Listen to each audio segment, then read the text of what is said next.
Ibihe byiza nshuti bakunzi bayihaho TV n'umwanya makuru mu kinyarwanda mwateguriye kandi mugiye kugizwa na Nyakimana Ernest.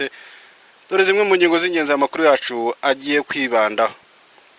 Turagaruka ku rubanza rwa Cyuma tunyarukire no muri Repubulika ya Demokarasi ya Kongo, aho hari abasirikare b'ofisiye bashinjwe kugira ubwoba babonye 23. Siho gusa ko turanyarukira no muri Kongo tuvuge kuri 23 aho MONUSCO yatangiye kuzinga utwangushye. Tuvuge nuko urugamba ruhagaze. Nge nitwa Kimana Ernest, mbasaba gukora share ndetse na subscribe. Iyo yitwa Ihaho TV. Reka ngaruke mu kanya.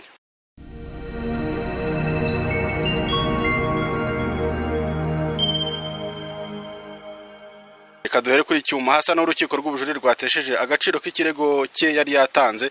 Urukiko rw'ubujurire rwagaragaje ko ikirego cy'umunyamakuru Cyuma Hasani gisaba gusubirishamo urubanza ku ngingo nshya y'igihano yahawe kikagabanywa nta shingiro gifite. Cyuma Hasani kuri bafungiye imageregere aho ari kurangiriza igihano cye cy'imyaka 7 yahanishijwe nyuma yo guhamwa n'ibyaha birimo gukoresha inyandiko mpimbano, icyo kwiterera umwuga w'itangazamakuru n'icyo kubangamira ishyirwa mu bikorwa cy'imirimo y'ubutegetsi. Yari yasabye urukiko rw'ubujurire gusubiramo urubanza ku ngingo shango kuko umwanzuro w'urukiko hari aho umucamanza yakoresheje umurongo watanzwe n'urukiko rw'ikirenga mu rubanza rutari rwacibwa. Kuri iyi nshuro umucamanza yagaragaje ko urubanza no muri rwari rwaraciwe n'urukiko rw'ubujurire ruguma uko rwari ruri mu ngingo zarwo zose.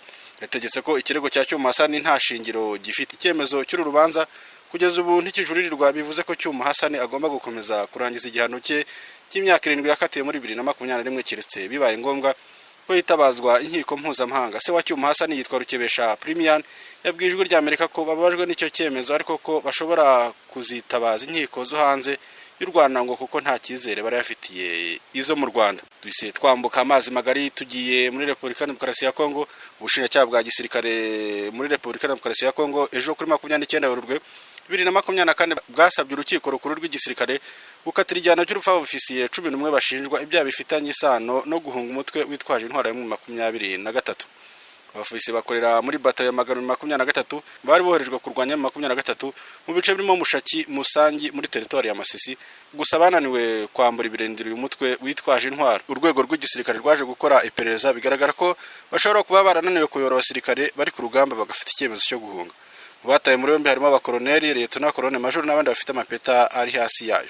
Umunyamategeko Lieutenant Colonel Gabriel Paruku Dunia uri mu basirikare na Maître Orenga yatangarije ibiro ntaramakuru ya FP by'Abafaransa ko ibyaha bashinjwa birimo ubugwari no guhunga umwanzi bitandukanywe n'ibivuga n'ubushinjacyaha. Maître Orenga yasobanuye ko abasirikare barengana ati ntibigeze bahunga umwanzi cyangwa ngo bate ibirindiro. Uyu munyamategeko yatangaje ko nyuma yaho ubushinjacyaha busabiye abasirikare igihano cyo gupfa, nabo biteguye kugaragaza ubusabe bwabo mwiburanisha rizaba tariki ya 5 Mata 2024. Tariki ya 13 Werurwe 2024 guverinoma ya Kongo yafashe icyemezo cyo gusubiza igihano cy'urupfu cyari cyarahagaritswe by'agateganyo muri 2023. Isobanura ko byatewe n'ibyaha biri kwiyongera bihungabanya umutekano w'igihugu birimo n'ubugambanyi. Hashingiwe kuri icyemezo, aba basirikare bafite ibyago byo kuba bakwicwa mu gihe urukiko rwashimangira ubusabe bw'ubushinjacyaha. Turacyari muri Repubulika Iharanira Demokarasi ya Kongo, ariko tugiye kugaruka cyane ku rugamba rwa M23. Bimeze bite, bihagaze bite? Reka ngaruke mu kanya.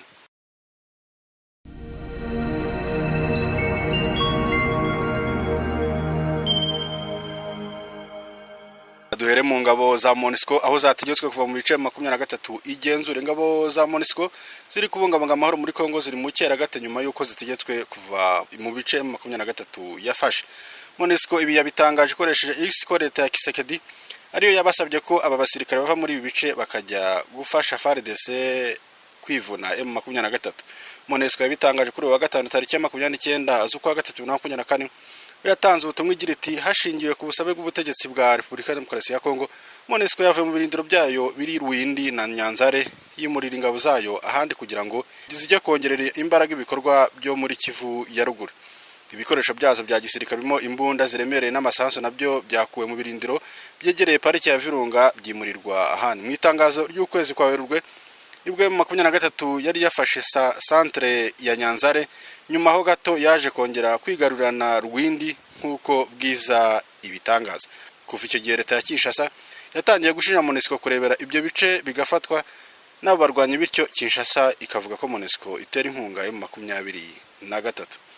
Turacyari muri uyu mutwe aho imirwano yaciye ibintu mu gace ka Bishusha aho umutwe wa 23 uhanganye na Mayimayi Nyatura za General intambara iri kuvuka mu gace ka Bishushaho General Ndaruhutse Dominique avuka umutwe wa 23 wasakiranye na Nyatura.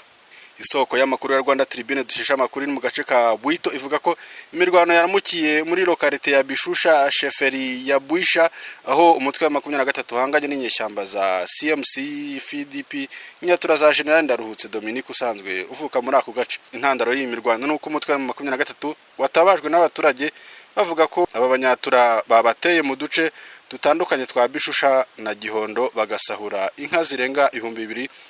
Umutangabuhamya bavuganye na Rwanda Tribune uri Murimbi avuga ko ubwo 23 yajyaga kugaruza izo nka habaye gusakirana mu rukerera n'inyeshyamba za Nyatura. Umwe mu bayobozi ba societe zivire muri ako gace utashatse ko amazina yatangaza kuvuga ko mu masaha ya saa n'intambara yari hoshoye ndetse n'inka zibwe M23 ikaba yazigarusha hakaba hari igikorwa cyo kuzisubiza benezo. Umwe mu basirikare ba 23 mu rwego rwa ofisiye yabwiye isoko rya Rwanda Tribune dukesha amakuru babarwanya bagera kuri 20 ba Nyatura biciwe muri iyo mirwano. Reka mbashimire kandi mbifuriza ibihe byiza mbabwira ko yari yahawe TV mbasaba gukora share ndetse na subscribe mukomeze kugira weekend nziza. Ndiye nitwa Kimana Ernest. Ciao ciao.